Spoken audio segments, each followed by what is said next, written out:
Hello, it is the 7/21/24. This is CLSB Politics, and my name is Sean Briscoe. Couple things. First, man, I just want to say thank you to everybody. I'm over 1,000 subscribers, and that's all you guys.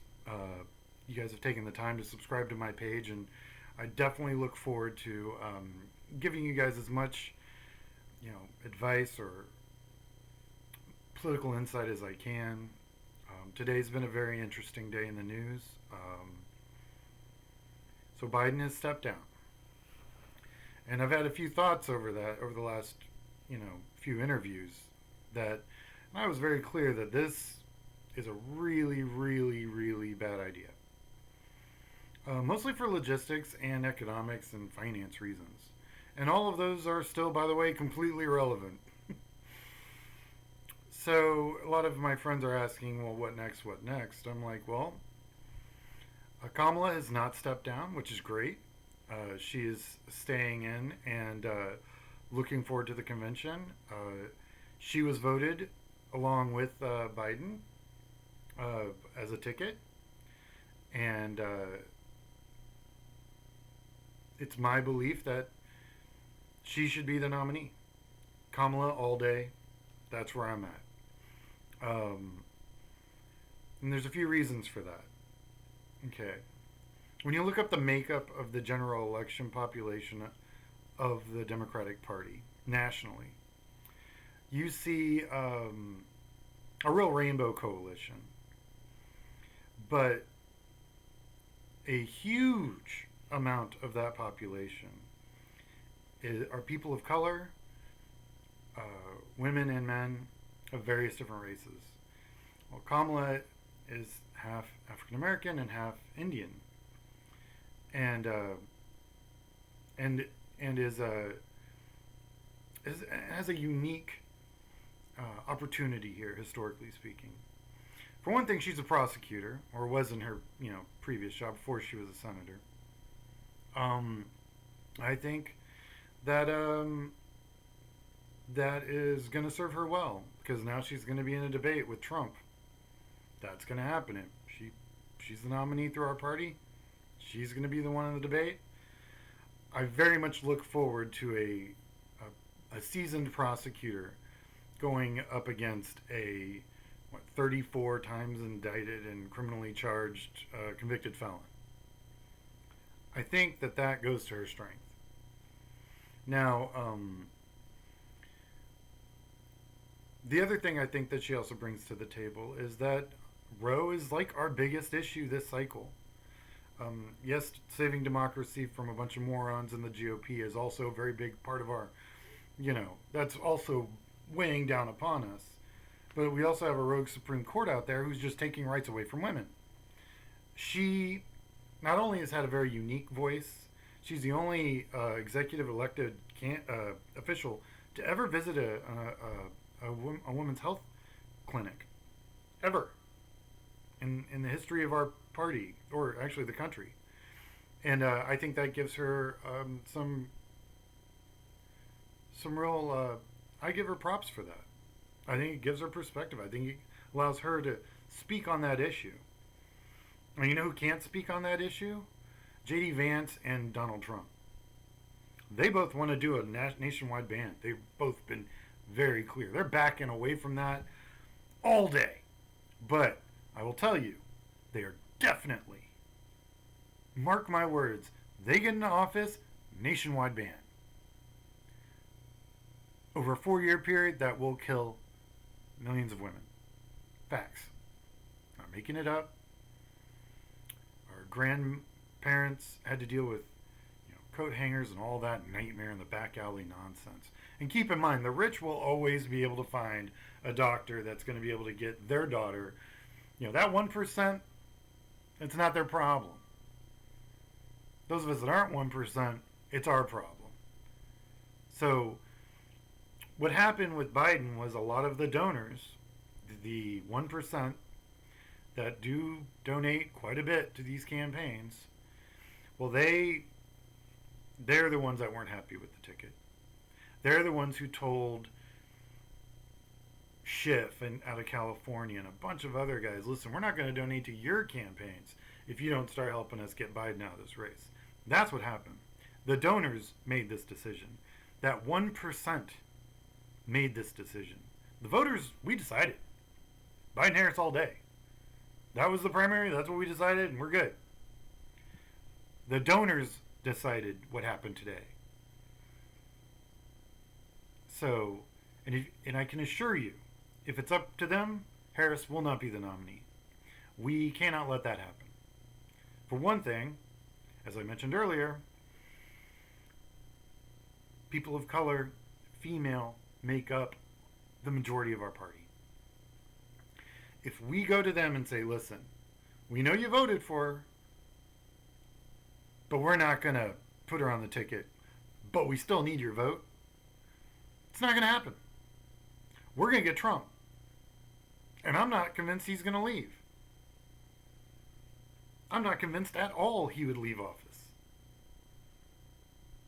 I'm doing a series on 2025. It's a 25-part series. I'm going to be posting those every day. And I'm going through it piece by piece. I think I have about 4 or 5 parts of already. What they want to do to healthcare is insane. Without the ACA during COVID, millions of people would have died. You're like, how's that possible? Well, vaccinations and things of that nature are what you get when you go to your doctor. So there were already people with, for one, healthcare history that would not have had it, and also any pre-existing conditions that they might have had that would have made them more vulnerable to COVID. They would have been made aware of that, so they could have taken appropriate precautions. Just that education level alone was enough to save millions of lives. And if it weren't for John McCain, we would not have had the ACA. The ACA survived because John McCain did that. A Republican. My dad used to call him his favorite Republican. He didn't like many Republicans. And to be honest, not many Republicans like John McCain, which is probably why my dad liked him. So there's a lot of stuff in fluctuation right now. I'm hearing lots of different names being thrown out as a VP for Harris. I will say this, because I've got this right here in front of me. 3 seconds, please. There we are. Okay. Yeah. So already, the powers that be that that are looking for, people to perhaps take Harris's seat.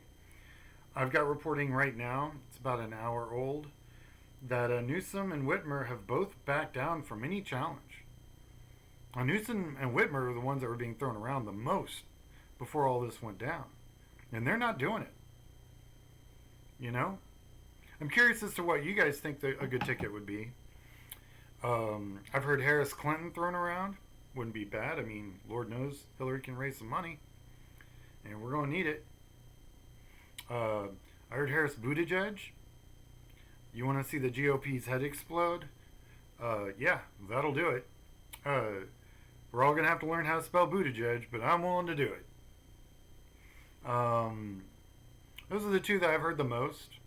There's others that are going to be flown around, and it's real early, ironically, in July, to be talking about who her running mate's going to be. But I would like to read one thing that was posted to you guys. Yeah. And here we are. This is from Congresswoman Jasmine Crockett. And I truly do believe she sums up, I think, all of or certainly all of my thoughts on the subject.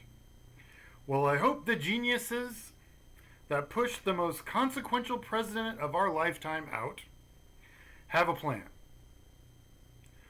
Who in the heck, because I'm going to make this PG for YouTube, she did not use heck.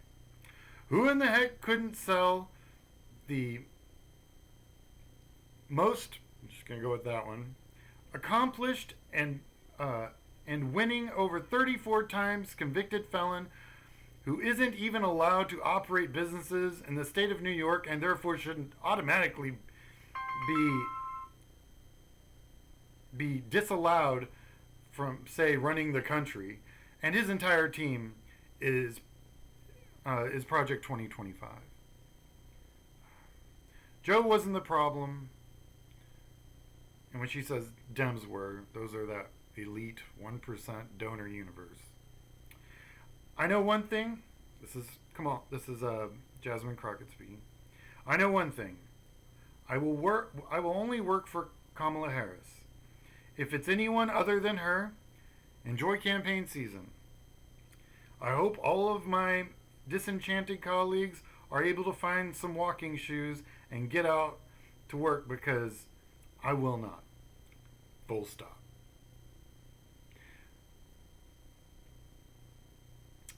And Jasmine Crockett's absolutely 100%.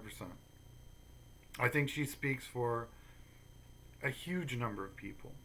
And keep in mind, everybody, these races are won by nothing.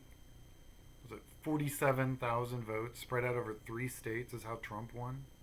You get 1% of the female person of color vote to stay home. Just 1%. And believe me, the Republicans know this. You get just 1% to stay home, you're cooked. It's game over. 2025 happens, BT dubs, that's a 180-day plan. That 900-page document. It's a 180-day plan. And they're going to come. So, we got a couple choices. We can get out there, knock on some doors for Kamala. And I'm 100% on that, you know. In fact, I'm going to be doing a couple of these from the ground, talking about best practices for canvassing and knocking on doors. Because the only way this is going to work is if we all knock on as many doors as humanly possible. In 2008, when we were working for Obama, we knew we had penetrated the precincts deep enough, consistently enough, when we would come to doors and there'd be a sign on the door and says, please, I promise, I'm going to vote for Obama. You don't need to knock on my door again. And that's when I knew that precinct was done. And we were going to win. We're going to have to do that again. We're going to have to build, again, the largest outreach field program in the history of this country. Again. And last time I did that, I was in my 30s. I'm not in my 30s anymore. But I got it in me. So, everyone, let's just get busy. Watch out for the noise. Don't let it get to you. I'm watching the news. There's a lot of what if statements. A lot of if this, if that, if this, if. Nobody knows anything. We've got the convention. And needless to say, it is going to be interesting. This is Sean Briscoe with CLSB Politics.